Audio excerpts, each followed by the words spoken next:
Artinya ketika mendengarkan suara imsak itu masih diperbolehkan untuk menghabiskan makan sahur. Ya. Batasnya puasa itu ketika adzan subuh. Nah.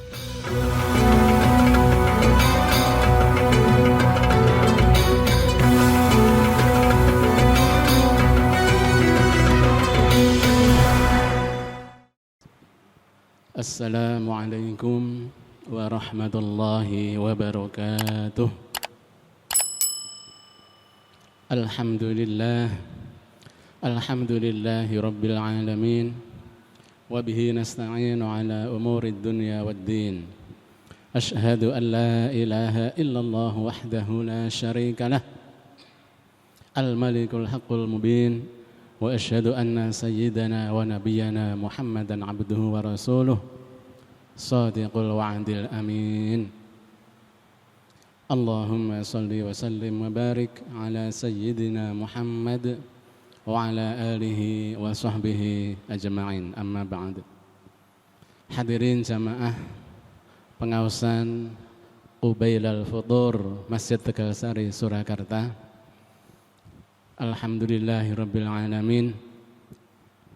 Pada kesempatan sore hari ini kita masih diberi kesempatan oleh Allah Subhanahu wa taala untuk mengisi bulan Ramadan dengan salah satu amal soleh, yaitu majlisul ilmi, menghadiri majelis ilmu. Rasulullah sallallahu alaihi wasallam bersabda, "Man salaka tariqan yaltamisu fihi ilman, sahhalallahu lahu tariqan ilal jannah." Barang siapa yang menempuh sebuah perjalanan yaltamisu fihi ilman, yang mana perjalanan itu dalam rangka mencari ilmu, ya, maka kata Rasulullah, sahhalallahu lahu tariqan ilal jannah, Allah akan memudahkan baginya jalan menuju surga. Maka mudah-mudahan dengan kita hadir di majelis ilmu ini, Allah akan memudahkan kita jalan menuju surga. Amin Allahumma amin.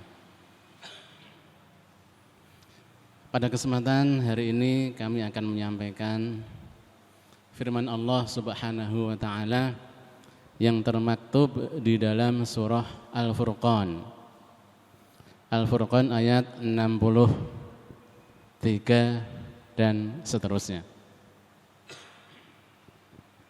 Allah berfirman, A'udzu billahi minasy syaithanir rajim. Bismillahirrahmanirrahim. Wa ibadur rahmanil ladzina yamshuna 'alal ardi hauna. Alladzina yamshuna 'alal ardi hauna wa idza khatabahumul jahiluna qalu salama. وَالَّذِينَ يَبِيتُونَ لِرَبِّهِمْ سُجَّدًا وَقِيَامًا وَالَّذِينَ يَقُولُونَ رَبَّنَا اصْرِفْ عَنَّا عَذَابَ جَهَنَّمَ إِنَّ عَذَابَهَا كَانَ غَرَامًا إِنَّهَا سَاءَتْ مُسْتَقَرًّا وَمُقَامًا صَدَقَ اللَّهُ الْعَظِيمُ. Yang artinya kurang lebih, wa ibadur rahman, dan hamba-hamba Allah yang maha rahman itu adalah alladzina yamshuna 'alal ardi hauna, yaitu orang yang berjalan di atas bumi, di muka bumi dalam keadaan tenang, dalam keadaan tawadhu, dalam keadaan rendah hati, tidak sombong. Wa idza khatabahumul jahiluna qalu salama. Dan ketika ada orang-orang jahil, orang-orang bodoh yang khatabahum, yang mengata-ngatakan atau mengolok-olok atau mengucapkan sesuatu yang tidak baik kepada dia, qalu salama, maka hamba Allah tadi hamba Allah yang Maha Rahman, yang Maha Pemurah tadi mengatakan salam. Artinya dia tidak menanggapi perkataan yang tidak baik yang dilakukan oleh orang-orang jahil. Kadang-kadang orang yang soleh, hamba Allah yang baik itu ketika dia melakukan kebaikan ada saja godaan-godaannya. Ya. Alhamdulillah kita tinggal di daerah yang mungkin bisa dikatakan masyarakatnya adalah homogen. Insya Allah masyarakat di Tegalasari baik-baik semuanya. Kalau kita tinggal di suatu daerah mungkin yang di sana orang Islamnya mungkin tidak mendominasi, atau di daerah yang mungkin penduduknya itu dalam hal agama masih kurang, maka banyak sekali cobaan-cobaannya. Bisa jadi ketika dia mau pergi ke masjid misalnya, mau pergi ke majelis ilmu, ya, ketika lewat di depan orang-orang jahil, orang yang tidak beriman, maka bisa jadi diolok-olok. Ya, bisa jadi diolok-olok, diece. Ya. Wah, iki wong soleh arep liwat. Wah soleh tenan iki. Pak Yai, ajeng teng ndi? Nah, ucapan-ucapan yang bernada menghina. Nah, kalau yang ada orang seperti itu, maka hamba Allah. Nah, ayat ini menerangkan tentang ciri-ciri hambanya Allah yang berhak mendapat kasih sayang dari Allah. Wa ibadur rahman. Tanda-tanda hambanya Allah yang berhak mendapatkan kasih sayang dari Allah. Yang pertama tadi, jika berjalan di muka bumi, dia berjalan dengan tenang, dengan rendah hati, tidak dengan sombong, ya. Tidak dengan angkuh, tidak dengan sungkak, membusungkan dada, tidak. Tapi berjalan dengan sopan, dengan rendah hati. Ketika di tengah jalan mendapat olok-olokan dari orang jahil, orang yang belum tahu, orang yang tidak baik, dia tidak menanggapi. Dia qalu salama, salam. Dia mengucapkan kata-kata yang mengandung keselamatan. Karena kalau ketika diolok-olok membalas, maka biasanya akan terjadi mungkin pertengkaran dan sebagainya, hal-hal yang tidak diinginkan. Kemudian tanda-tanda yang lain, tanda-tanda ciri-ciri hamba Allah yang berhak mendapatkan kasih sayang rahmannya Allah Subhanahu wa taala adalah walladzina yabituna lirabbihim sujjadan wa qiyama. Walladzina, dan orang-orang banyak, yabituna, yang melewati malam, lirabbihim, kepada Tuhannya, sujjadan, dalam keadaan sujud, wa qiyaman, dalam keadaan berdiri. Orang yang memanfaatkan waktu malamnya untuk sujud dan berdiri. Maksudnya apa? Orang yang qiyamul lail, orang yang di tengah malamnya menggunakan malamnya untuk beribadah kepada Allah Subhanahu wa taala. Salat tahajud, ya, qiyamul lail, zikir di tengah malam. Nah, ini. Kalau kita ingin menjadi hamba Allah yang berhak mendapatkan kasih sayangnya, maka mari kita gunakan waktu malam kita. Ya, mungkin kita tidak bisa menggunakan seluruh malamnya, paling tidak sepertiga malam yang terakhir, ya. Waktu sahur, ya. Kalau bulan Ramadan insya Allah semuanya bisa bangun malam karena ada ibadah sahur. Nah, ketika ibadah sahur atau sebelum sahur disempatkan sholat tahajud dulu, sholat qiyamul lail dulu, zikir dulu, atau ketika habis sahur menunggu adzan. Nah, ini kalau di adatnya orang Indonesia kan ada yang namanya imsak. Imsak itu biasanya sekitar 7 sampai 10 menit sebelum adzan subuh. Artinya ketika mendengarkan suara imsak itu masih diperbolehkan untuk menghabiskan makan sahur, ya. Batasnya puasa itu ketika adzan subuh. Nah, kalau sudah mendengar adzan subuh itu mulai berpuasa. Tapi kalau baru mendengar kata-kata imsak, itu artinya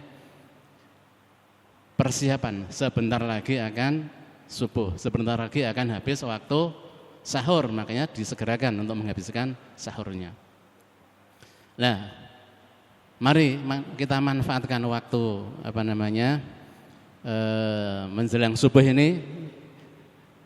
Kita niatkan melaksanakan ayat ini, walladzina yabituna lirabbihim sujjadan wa qiyama. Kita gunakan waktu yang sebentar untuk sujud, berdiri, salat, zikir kepada Allah Subhanahu wa taala, ingat kepada Allah Subhanahu wa taala.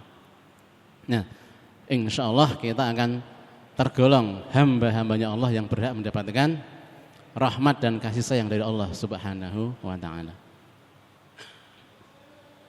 Selanjutnya, tanda-tanda ciri-ciri hamba-hambanya Allah yang berhak mendapatkan kasih sayang lagi adalah walladzina yaquluna rabbana asrif 'anna 'adzaba jahannam inna 'adzabaha kana gharama innaha sa'at mustaqarran wa muqama.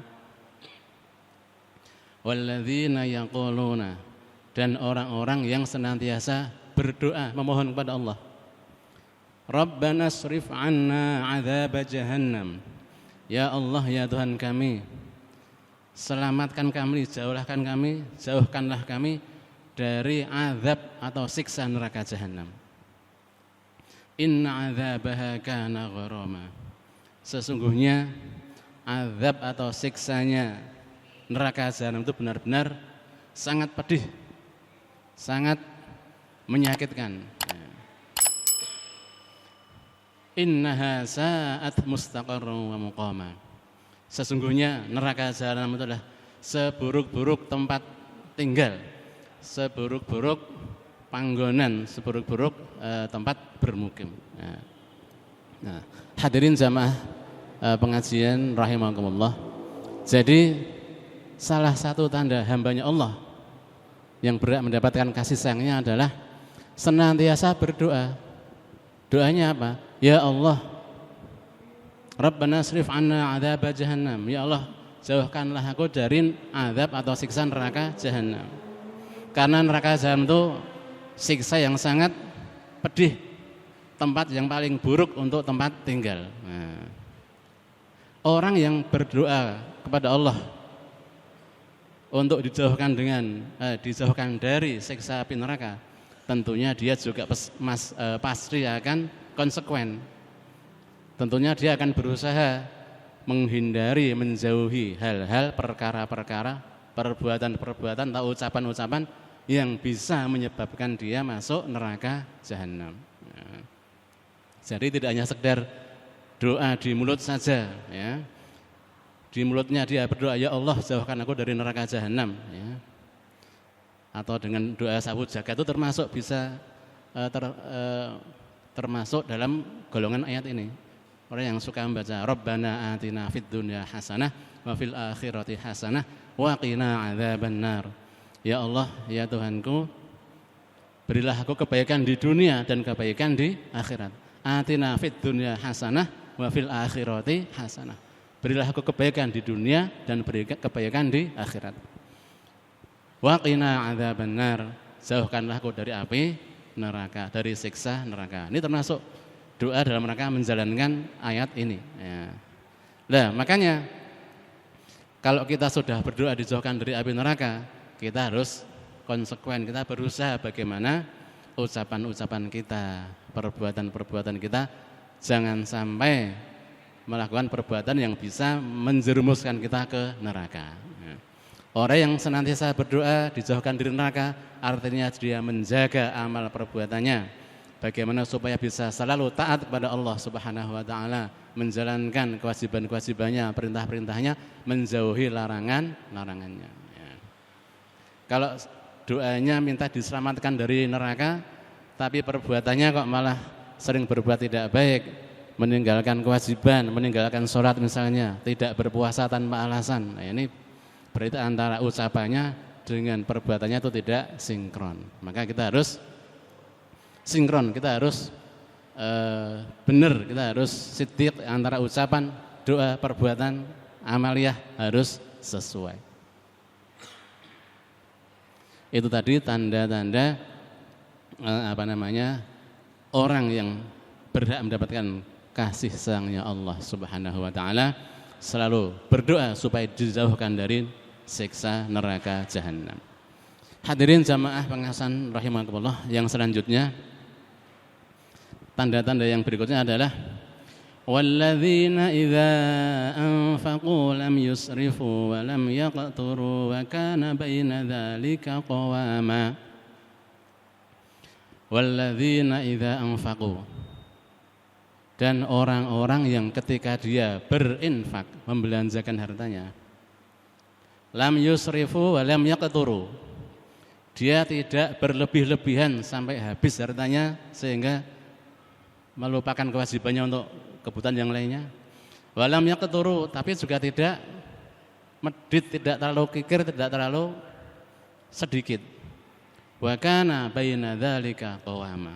Ya. Jadi ketika dia berinfak itu sedang-sedang saja, nah, tidak terlalu banyak sehingga dia melupakan kewajibannya. Nah, manusia kan mempunyai tanggungan kewajiban, khususnya sebagai kepala rumah tangga, sebagai ayah, itu berkewajiban mencari nafkah untuk memberi nafkah kepada keluarganya, anaknya, istrinya, ya.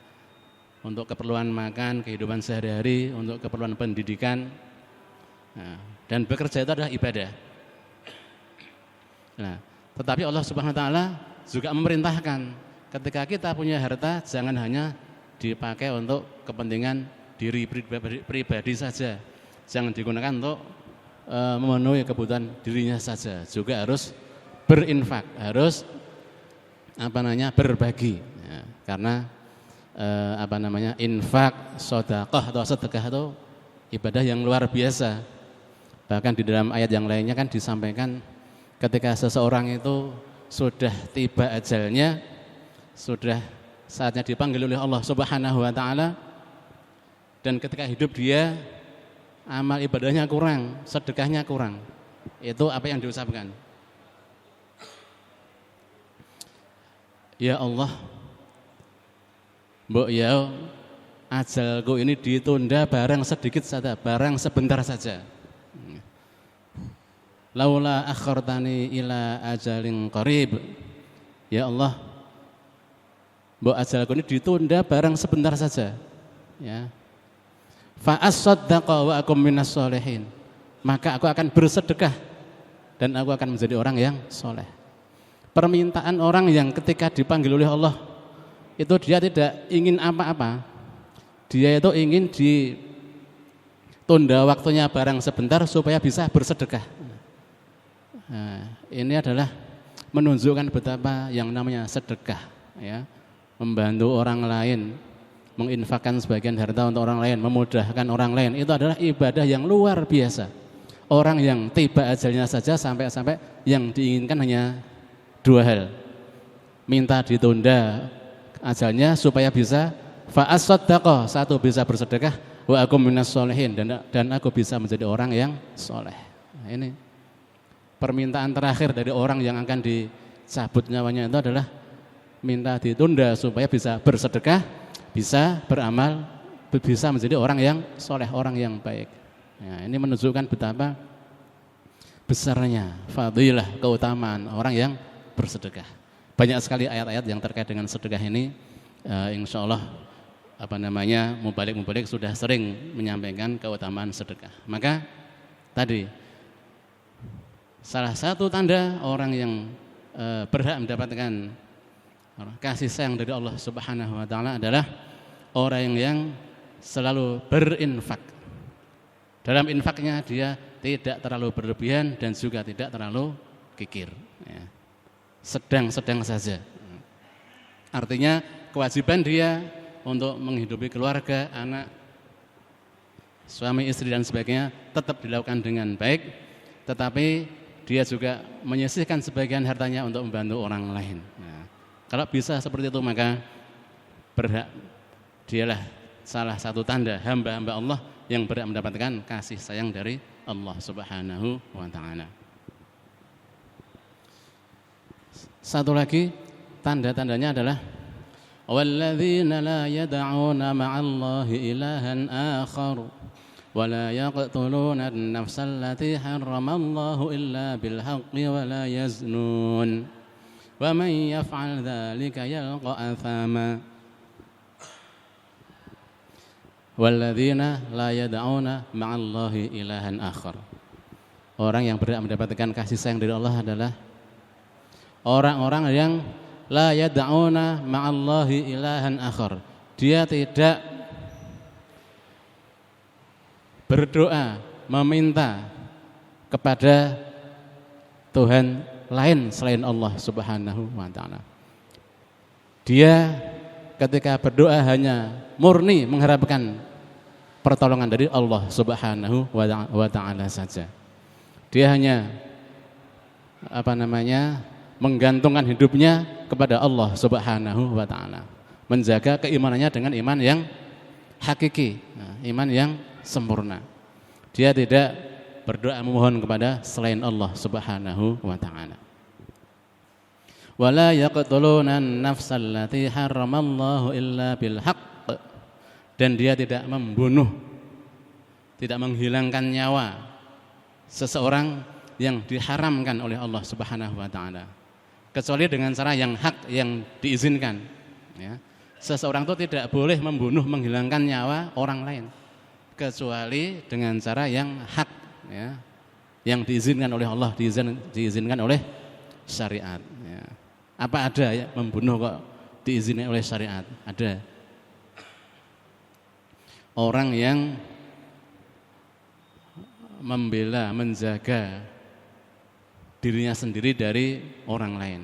Misalnya ketika seseorang itu dibegal oleh orang lain, dia menjaga hartanya, menjaga keluarganya, menjaga dirinya sendiri.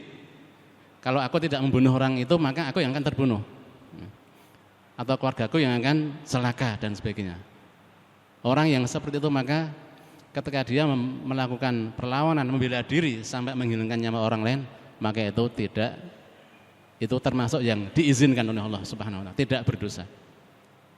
Orang yang dalam peperangan membela, berjihad fisabilillah, memerangi orang lain, membunuh musuh, itu bahkan malah diperintahkan, termasuk ibadah yang pahalanya besar. Atau mungkin petugas yang mengkisos, ya, orang yang diberi tugas oleh hakim untuk memberikan hukuman mati kepada orang yang melakukan kejahatan, nah, maka dia menjalankan itu malah bernilai ibadah. Artinya kita jangan sampai menghilangkan nyawa orang lain secara tidak hak, menghilangkan nyawa orang lain dengan cara yang tidak diizinkan oleh Allah Subhanahu wa taala. Kita harus menjaga, ya, nyawa orang lain. Orang yang kesulitan kita harus menolong. Kalau sampai kita menghilangkan nyawa itu, na'udzubillah, mudah-mudahan kita dihindarkan dari hal-hal tersebut. Hadirin rahimakumullah, kiranya ini dulu saja karena waktunya sudah mendekati berbuka. Insya Allah akan kita lanjutkan di pekan berikutnya, hari Ahad yang akan datang, untuk melanjutkan firman Allah surat Al-Furqan ini. Akhirul kalam, wabillahi taufiq wal hidayah wa ridhal anayah. Wassalamualaikum warahmatullahi wabarakatuh.